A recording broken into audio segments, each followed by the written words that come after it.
Uh, my name is Mark Schulman, and I'm glad to be here talking to you today.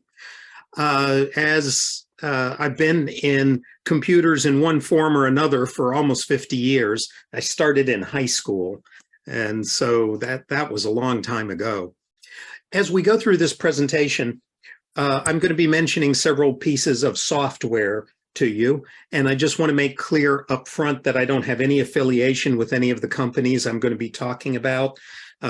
There's no paid products in here, no advertisements. These are just pieces of software that I've used over the past few years and have grown to like. You may have some other suggestions, and if you do, at the end of the presentation, we can talk about some of those. So let me share my screen. So our topic today is backups. And what we're going to talk about is why we need backups. And we're going to talk about some different backup techniques, both for your computer, and we'll talk about phones as well. So what's the problem here? Well, inside your computer, you've got a hard drive, and that's what all your data is stored on. And the problem is that all hard drives are going to eventually fail. There's a company called Backblaze, and they have got a data center where they have over 41,000 hard drives. And a few years ago, they did a study to try to determine how long these hard drives lasted. And they had so many thousands of hard drives that they could actually gather some good statistical information. And what they found was that some models of hard drive actually had a 26% annual failure rate. So what that would mean is if you owned 4 of these, then chances were at the end of a year, one of those 4 would have failed. So if you dabble in computers long enough, you're eventually going to have one of these hard drives fail, and you're going to lose everything on it. And by the way, if you want to read the study that they did and actually see some of the brand names that performed well and some of the brand names that didn't, there's a link at the bottom that has a link to that report. And I'll make sure Bob has these slides at the end of the presentation so you can get them from him or he can distribute them. So hard drive failure is a common way that people lose data, but there's other ways as well. Lots of ways in computers for you to lose your hard drive. The computer itself can fail, and that can cause you to lose all the data on your computer. You can accidentally delete stuff, and I've done this before. I mean to delete maybe just one folder, and I don't realize what I'm clicking on, and the next thing I know, I've deleted a whole bunch of folders that I didn't mean to. And that's where backups can come in as well. You can have your computer lost or stolen, and that has happened to me. And I'm in charge of all the computer equipment at work, and it happens every once in a while that somebody's hard drive gets, or somebody's computer gets stolen. So that can happen. You can have a fire or a flood, and you wind up having a room in your house catch fire and your computer burns up, and there went all the data on the computer. And finally, you can be subject to malware, viruses, and other kinds of software, malicious software that can wind up destroying your data. And one of the worst of those, and they're pretty common today, is what we call ransomware. And this is what that looks like. And I know you can't read it, but this window pops up that tells you that all your files have been encrypted and you have 3 days to pay them some amount of money, in this case, $300, but sometimes it's quite a bit more. And if you don't pay them the money, you'll never see your files again. So there's lots of different ways you can wind up losing your data. And think about what it would mean if you lost all your data, all of your documents, your photos, your videos, letters, spreadsheets, financial documents, all of that stuff just completely gone. And the only thing to do is to prepare for this ahead of time. If you wait till this happens, then there's frequently no way to get back from it. So if you're not doing backups, if you just say, well, let's see what happens and take your chances, eventually, if you're in computers long enough, you're going to wind up losing data. So sometimes if the hard drive itself hasn't failed, but the computer has, you might be able to get the data off the hard drive and get a new computer set up. They make these little devices that you can plug hard drives into. Every computer shop has one, and they can sometimes get the data off your hard drive. If the hard drive itself has had some sort of failure, sometimes there are companies that can fish some of the data off the hard drive, even if it's had some sort of issue. But these services tend to be very expensive, sometimes thousands of dollars. You have to send your hard drive away with a lot of money. And if you're lucky, at some point, you might get your data back. And sometimes your luck just runs out. This is a hard drive that's been through a fire, and none of the data on that hard drive is ever going to get fished off again. So the only thing that can make up for this is backups. So that's what we're going to talk about. What is a backup, how to do it, different kinds of backups. And so what is a backup? Well, it's just a copy of your data. It's an ongoing process. It's something that you have to do on a regular basis to make sure that you don't lose your data. Most people don't do them. Almost all businesses do them, but most individual people don't. And it's a shame because nothing else can take the place of a backup. I've had people come to me and they've said, my computer has died, or my hard drive has failed, or my computer got burned up in a fire. Help me get my data back. Then sometimes I just have to say, I'm sorry, it's all gone. So I found this quote a while back, and I really love this quote. If you don't make backups, you don't own your files. You're just borrowing them from fate. And it's true. Eventually, if you don't do backups, there will eventually come a time. It might be 10 years from now, it might be 20 years from now, but there'll come a time when you're going to lose all your data. So what we want to try to come up with for personal backups is we want this to be a process that's convenient. We want it to be reliable, secure, and inexpensive. And obviously, that's the holy grail of trying to do backups. And it's interesting because this is a different set of criteria than what we do in business. So when I organize business backups for my business, I don't really care if it's convenient because it's somebody's job to do it. They're getting paid to do it. So it doesn't matter if it's convenient. But with individuals, with consumers like you and me, if it's not convenient, we wind up not doing it. So we've got to come up with something that's easy, and that when disaster strikes and we wind up losing our data, we can turn to our backups and we know that our data is going to be there and we're going to be able to get all our data back. And of course, it needs to be inexpensive. Most people are not willing to pay thousands of dollars for backups, so it needs to be something you can do for a small amount of money. So a rule of thumb that I try to live by when I'm setting up backups for myself or for a business or for other people is what they call the 3-2-1 rule. And almost everybody that's involved in IT is familiar with this rule. So when you're doing backups, you should have at least 3 copies of your data. It should be on 2 different media, and at least one of them should be off-site. So you need to have at least 3 copies, needs to be on at least 2 different things, and because one of them could fail, one of your backups could fail, and one of them needs to be off-site. And I'm going to talk more about that in a minute, but that last point is the one that most people skip, and it's really important. If all your backups are in your house and you have a really tragic fire and your house winds up burning to the ground and your computer's completely destroyed, if the only thing you've got are backups that were also in your house, you may have just lost all your data. So it's really important that at least 1 copy of your data be somewhere other than where the computer is. And we'll talk more about that in just a second. So backup strategy number 1, this is probably the most common thing. It's what most consumers do, and it's to back up your data to a flash drive or usually an external hard drive or what's called a network attached storage, or a NAS. I'm not going to talk about the NAS today, and flash drives usually don't have enough space to hold all of our data, so usually this means an external hard drive. And an external hard drive looks something like this. It's a hard drive that you plug into a USB port on your computer, and once a week, or maybe every other week, or however often you decide to do it, you make a copy of all your data onto that external hard drive.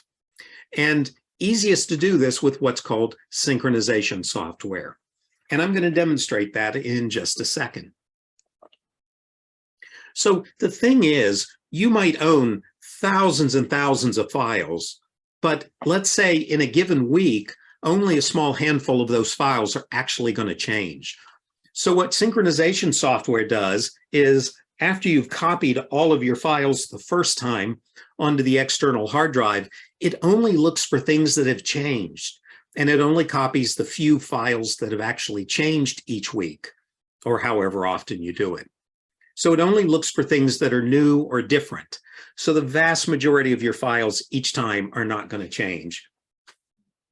So here's some programs that I like, and I use all of these at some point during my job or at home. I use a program called Free File Sync, and that's the one I'm going to show you here. As the name suggests, it's completely free. There's a program I really like called Good Sync. They have a free version and a paid version. And there's another program very popular called SyncBack, and they also have a free version and a paid version. We use SyncBack at work, and we have to use, because we're a business, we have to use the paid version, but for home backups, the free version is perfectly good. So let me show you what that would look like, and let me demonstrate how you might do a backup with Free File Sync. So I've got the software installed. Hang on a second.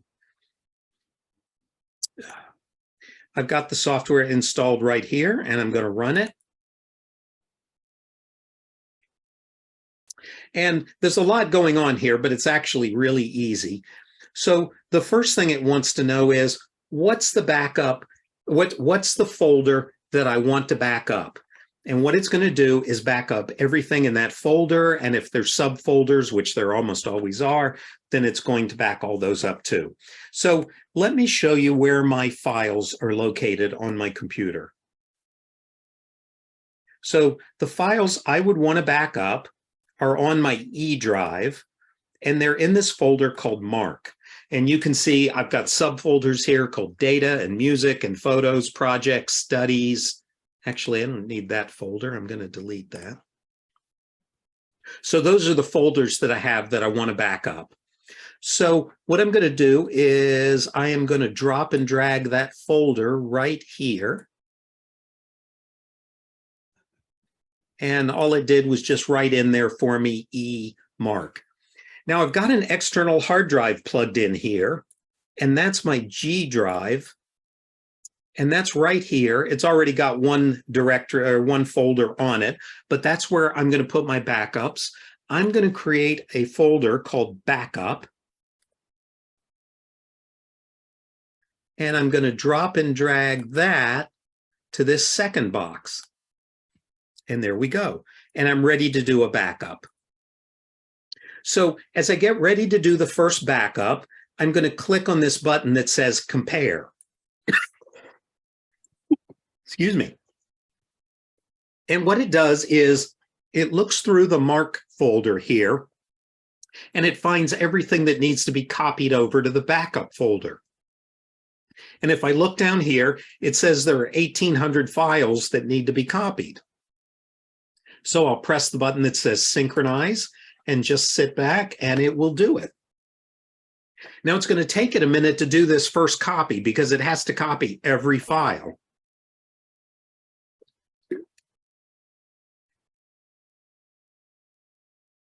But it'll just take a minute. There we go. So if I now go look on my G drive and I look in my backup directory, there are copies of all the folders from the Mark directory over on my hard drive.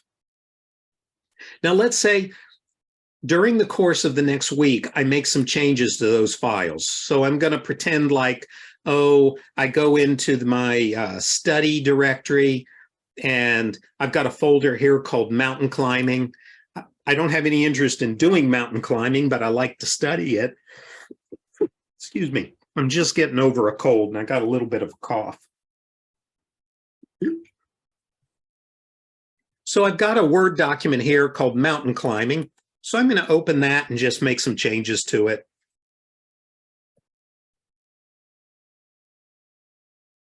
And I'll just type some stuff here and save it. And then I'm going to create over in my, go back to study, over in the physics folder, I'm going to create a new Word document. Oh, let's create a spreadsheet.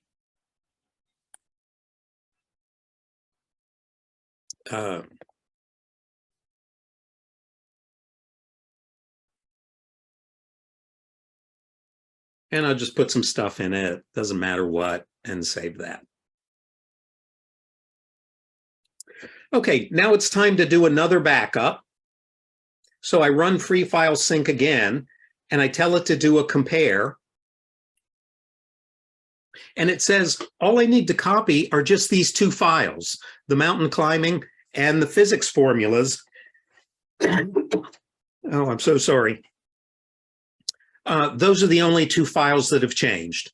So I click synchronize and it copies those two files. And that's just going to take an instant because it was smart enough to realize that all I have to do is just copy those two files. And I've got a good copy because those are the only two files that have changed.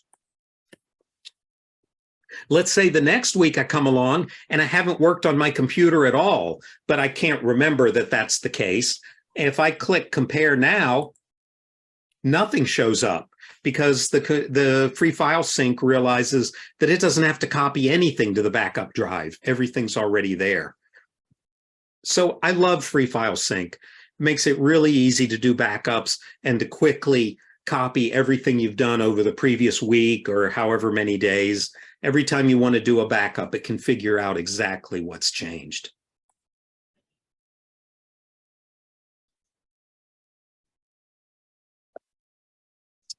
I want to show you one other thing with it, but before I finish up that demo, I want to show you something that's really interesting called versioning in Free File Sync.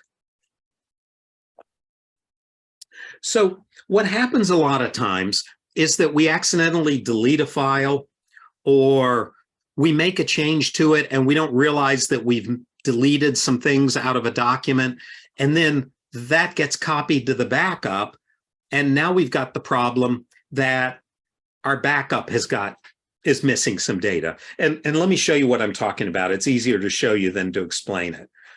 I'm going to go back into my mountaineering document.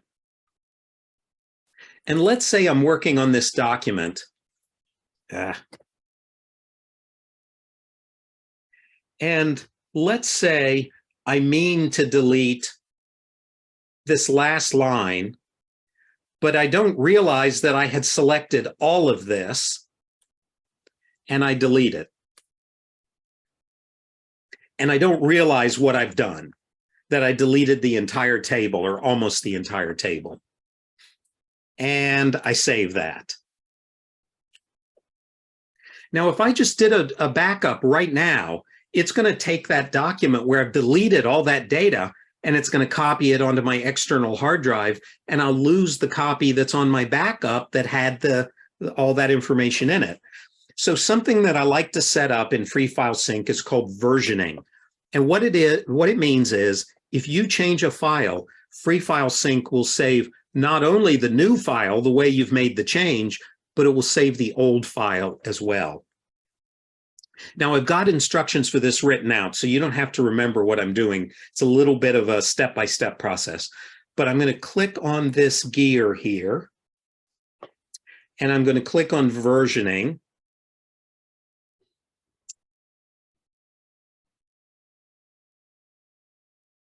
And I think I have to create that folder.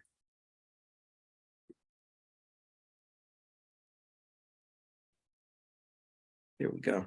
Okay, and here I'm going to make a selection, and I'm not going to explain this again. I've got this all written out.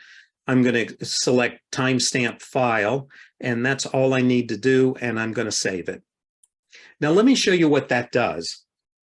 So I made a change to that one file, and when I get ready to do my backup, I click compare, and it says it needs to back up that one file. And I think, well, that's right. I did make a change to that file. I don't yet realize that I messed the file up.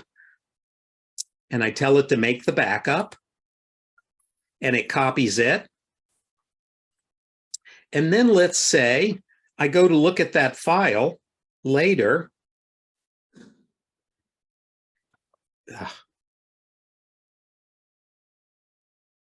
And oh no, I deleted all that data. Well, let me go look on my backup.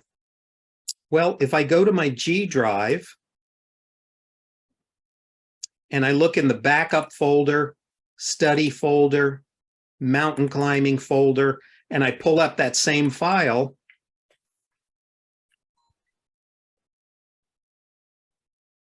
oh no, the data's gone from here too. But what it did was, in this folder called versions, I can go to study, mountain climbing, and there's a copy of the document the way it was when I did my last backup. And if I look in there, there's all that data that I accidentally deleted. So every time I make a change to a file now and it copies it to the backup drive, it'll keep the file the way it was before it copied the file to the backup drive. This is a great thing because it means that if you keep working on a file and you change it over and over and over again, you can look on your backups and you can see what the file looked like a week ago, a month ago, a year ago. And so that's really handy to be able to look back and see the previous versions of a file. So the instructions on how to set that up are right here. And again, if you get a copy of the slides from Bob, then you can just follow this list of things to click on and you'll have the version set up just like I set them up. There's also all kinds of specialized software that'll do backups for you. So one of the ones that I like is called Aomi Backupper, and it's free. And it's a great piece of software. And again, you can just point it at an external hard drive and tell it what you want to back up, and it'll make copies. And again, you do it every week or however often, and it'll make copies of your data. And you can set it to make just copies of the stuff that's changed. So there's lots of different software out there. Bob and I were discussing several other pieces of software. He can give you that list. But the Paragon, and he mentioned another one, I've forgotten the name of it, but I wrote it down. So there's lots of software that'll do this sort of thing. A few points to keep in mind. You want to have at least 2 backup hard drives and alternate between them. You remember we talked about the 3-2-1 rule, and the 3 was have at least 3 copies, and the 2 was at least on 2 different pieces of equipment, because your external hard drive can fail as well. And so you want to make sure you've got several of these hard drives that you're backing up onto. And what I do, and I'll show you this in just a minute, is I just rotate every week between them. So we'll talk more about that in just a second. Store the external hard drives physically apart from your computer. So my computer is on one end of our house. I store the backup drives on the other end of the house. It means I've got to walk to the other end of the house to get them every week when I do my backups. But I try to do that because if we had a fire or a flood in the house, my computer might get damaged. But if my external hard drives are at the other end of the house, then there's a very good chance that at least they'll survive it.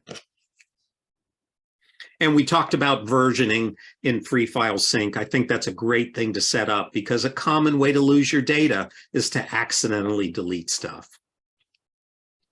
And be sure to schedule your backups. And what I mean by that is it just needs to be one of the things you do every week. And so for me, that every week is Sunday afternoons. I have a list of things I do every Sunday afternoon, and one of them is to do my backups. I just get into Free File Sync, run it just like you saw, and then my backups are done for the week. Some hard drives that I like, these are what I use, and I've had really good luck with them. Western Digital Elements, portable external hard drives. There's some prices from Amazon as of about a couple of months ago. A 2 terabyte drive is $62. A 4 terabyte drive is $95. So you should probably have 2, or I use three of these. So if you use 2 terabyte drives for just a couple $100, you can have 3 of these and rotate amongst them.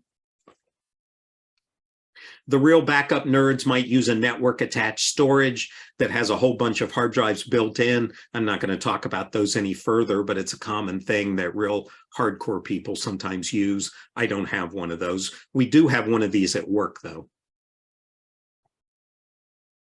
So what are the advantages to using this technique that we just talked about? Well, it's fast and easy. The one thing that we have to worry about is it's susceptible to fire or flood, because if your hard drives are in your house and your house burns to the ground, then you could lose your backups as well. And you have to remember to do them. So again, for me, it's just natural that every Sunday I do my backups. Another technique is to copy your files onto online storage. A lot of people have one of these services, Google Drive, OneDrive, Dropbox, or pCloud. There's several others as well. There's the amount of storage that you can get from these different services and what that amount of storage costs. The cheapest one you can see is OneDrive, but they also only give you 1 terabyte of space. But for a lot of people, that's enough to hold all their files. So that's one technique that people will use, is just store a copy of all their files up in one of these services. It is worth mentioning that in their terms of service, all of these services say that they're not guaranteed that they won't lose your files. So it's not a good idea to use any of these services as your only means of backup, but it's a good second service to use, and that's what I do. So I use external hard drives and I copy all of my files into OneDrive, and that works out really well. The other thing you can do, and these are really good for people that don't want to have to put any effort in doing backups, is what's called an online backup service. So what an online backup service does is you pay them some amount of money every month. It's usually not very much. And they put software on your PC that watches for files that change. And every time you make a change to a file, they copy that file up to the internet onto their service. All the data is encrypted, so if they get hacked, you're not going to have any of your data revealed. I don't happen to have an online backup service right now, but I have in the past. I love them. Excuse me. Some of the services are free, but they won't allow you to back up very much data, typically 2 to 15 gigabytes. And what they're hoping is that you'll upgrade, which just about everybody has to do. The paid services will allow you to back up huge amounts of data, and most of them have plans for multiple computers. Here are the really common services that are available right now: iDrive, Backblaze, CrashPlan, and Carbonite. And the little table here shows the number of computers you can back up and how much storage they'll give you. So the one that I used most recently was CrashPlan, and I loved CrashPlan. So you could back up one computer, but they would back up as much data as you had. However many terabytes of data you had, you could back it up. And they used to be $60 a year. They doubled their prices. They're now $120 a year. I think they're the best of these services, but they're also the most expensive. I've thought about going recently to Backblaze, and that's probably what I'm going to do before the year is up. So the advantages and disadvantages of an online service, very easy. You just set it and forget it. it's immune to fire and flood. If your house burns to the ground, your data has been backed up to the internet. So they're not going to be affected by a fire or flood that you have in your house. They all do versioning. So just like I demonstrated with free file sync, if you realize that you accidentally messed up a document or deleted a document, they'll have a copy of it that wasn't messed up. The disadvantages is mostly that it's an ongoing cost. And also, if you lose your computer and you buy a new computer and now you want to put all your data back on that computer or on that new computer, it can take days to download your data depending on how much you've got. So I really like the online backups. It's a great technique, but it does have a cost. The last thing I'll talk about as far as the computers go is what we call a system backup. So everything I've shown you so far is only meant to back up your data. But if you lose your hard drive, it probably means you're going to have all your software reinstalled and have Windows reinstalled. And that can have a cost associated with it. If you've got a copy of paid software like Microsoft Office, you might wind up having to pay for it again if you lost your hard drive. So a system backup makes a copy of your entire C drive, and it's going to have Windows on it. It's going to have all of your software on it. You don't have to do this very often. I do it every 6 months. So my copy of Microsoft Office is on there. My copy of Windows is on there. So if I lost my hard drive, I could put Windows and I could put all my software back and I'd be ready to go again. It generates or it winds up resulting in a very large file, and that's why you don't want to do it too often. It'll eat up your external hard drive. Two pieces of software that are really good for this is Aomi Backupper, and the one that I've been using is called Macrium Reflect. I really love Macrium Reflect, but their free version is going away at the end of the year. So you can download the free software now and it'll continue to work, but they're not going to put out any new versions of it. So I think probably what I'm going to wind up doing is switching to Aomi, but I might find a different piece of software. Haven't decided yet. I've got till the end of the year to decide. So this is really easy. Let me show you what that looks like. Now I can't actually do it because it takes about an hour to do the backup, but I can show you what it looks like to do it. So I've got Aomi right here.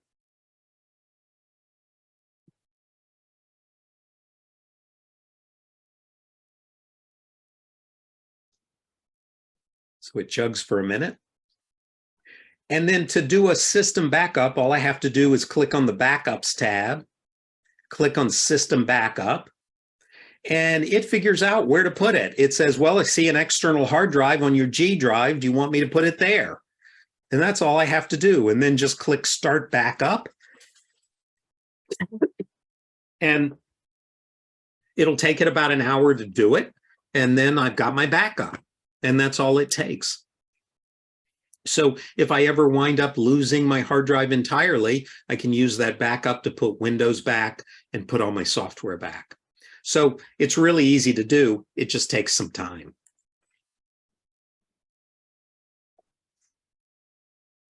So that's it for computers. The other thing I wanted to talk about is phones. And the primary thing we're worried about on phones. So the obvious problem is, what if I lost my phone? What am I really going to miss if I lost my phone? And the answer for most people is they keep photos on their phones. So many people today don't even have cameras. They just use their phones to take photos. So obviously the thing we're worried about is that your phone is going to break, you're going to lose it, or it's going to get stolen. And here's the thing, your photos should never exist only on your phone, because it's every day, thousands and thousands of phones get stolen or get lost. And that's obvious. Everybody in this room, I'm sure, knows people who have lost or had their phones stolen, and it may very well have happened to you. So an easy way to do this, if you've got an Apple phone, then iCloud will do this for you. And if you're either on an Apple or Android, you can download Microsoft OneDrive and it will back them up. So I have an Android phone and I use OneDrive. So I have it installed on my computer. And what happens is anytime I take a photo, within a few minutes, OneDrive will see a new photo and it'll copy it up to the OneDrive service on the internet. And it works great. So I know that unless I take a photo and then my phone immediately gets stolen, I know that any photos that I take are going to be backed up into OneDrive. I had something happen last year that just broke my heart. One of the people that I work with, her daughter had gotten married and all of the photos that she had taken were on her phone. And that was the only place those photos existed. And her phone got damaged. I don't remember exactly what happened, but it got smashed. She still had the phone, but she couldn't get her photos off of it. The phone was completely broken. And she wanted me to get the photos off, and I told her there just wasn't anything I could do. I don't know if she ever got those photos. So she lost the photos she had taken of her daughter's wedding. Now, fortunately, she wasn't the only one taking photos at her daughter's wedding. Lots of other people took photos, and they had a professional photographer. So it wasn't like she had no photos, but it was just tragic. Everybody likes to have photos that they've taken themselves. And then every once in a while, you should copy the photos from wherever they're getting backed up onto your computer. So once a month, I go to OneDrive and I grab all the photos that have been backed up there and I copy them onto my computer so that they're there as well. Another thing to think about is messaging backups. I don't really worry about this, but a lot of people, they've got a lot of important information in their messaging app, whether that's WhatsApp or Signal or just the built-in text messaging application. And they refer back to messages all the time for information that they need. So they'll ask somebody, hey, text me Fred's phone number. And if they ever need to call Fred in the future, it's in that text message. So for a lot of these people, if they lost their phone, losing access to all their text messages would be a real hardship. So if you use WhatsApp or Signal for your text messages, they have backups built in that you can turn on, and they'll back up all your messages. If you use regular text messaging, what's known as SMS, then there are lots of apps you can get from the Apple App Store or from, in case of Android, the Play Store. You can find lots of apps. Just search for SMS backup and you'll find lots of apps that'll allow you to back up your messages. So I don't worry about that. I don't care if I lose my messages, but a lot of people do. An important thing about that is plan now for losing your phone or having it stolen. If you just do a few simple things that'll take you 20 minutes now, you can save yourself a lot of headache. So make sure somewhere you've got written down the model of the phone, the make, what's called the IMEI, International Mobile Equipment Identifier number. That's the number that your phone company really identifies your phone with. So if you have that number, you can report it to the police. And if you want to try to get your phone back that way, that's an important thing for them to have. Know the customer service number for your phone carrier, because there are a lot of people that just say, well, if I need to call Verizon customer service, I just dial 611 on my phone. Well, but if you don't have your phone, how are you going to call them and tell them your phone's been stolen? So write down the customer service number right now while you still have your phone. Write down your Apple ID number or the PIN for your phone so that you have that. And look through the list of apps on your phone. And if your phone gets stolen, you probably want to change all the passwords for everything on your phone. Well, do you know all the apps on your phone and know what passwords you'd have to change? In my case, I'd want to change my email password. I'd want to change my Facebook password. I'd want to change my Google password. So make a list now of the passwords that you use on your phone that you would want to change, and make sure you have a list of those passwords someplace, so that if your phone gets lost or stolen, you know exactly what you've got to do. And lastly, and this just depends on the service, but make sure you've got some way to handle two-factor authentication if your phone gets stolen. What do I mean by that? Well, your bank, or let's say your credit card, if you go log onto their website on your computer, they might insist on sending a 6-digit code to your phone. Well, what are you going to do if you don't have your phone? You won't be able to log into your bank, or you might not be able to log into Google, or you might not be able to log into investment websites or whatever, because the way you're used to handling that is by having them send a code to your phone. So make sure for all of your important services, your banks, your financial institutions, your email, all of those other services, if one of the ways that you get into the account is by them sending a code to your phone, make sure there's an alternate way for you to get in. Make sure that they'll send the code to your email, or make sure that they'll call your home phone and read you the code or something like that, so that if you lose your phone, you still have a way to get into these important websites. So some final thoughts. So what do I do for my backups? Well, every Sunday I do my backups to one of 3 external hard drives using GoodSync. I happen to use GoodSync, but if I had it to do today, I'd use Free File Sync, the one that I demonstrated. This is where we get that 3 copies from the 3-2-1 rule. So I have 3 hard drives. They've got numbers on them, 1 through 3, and every week I go to a different one. So each hard drive only gets used every 3rd week. Every Monday, I take the last week's backup into work and I put it in my desk drawer at work. That's where we get that.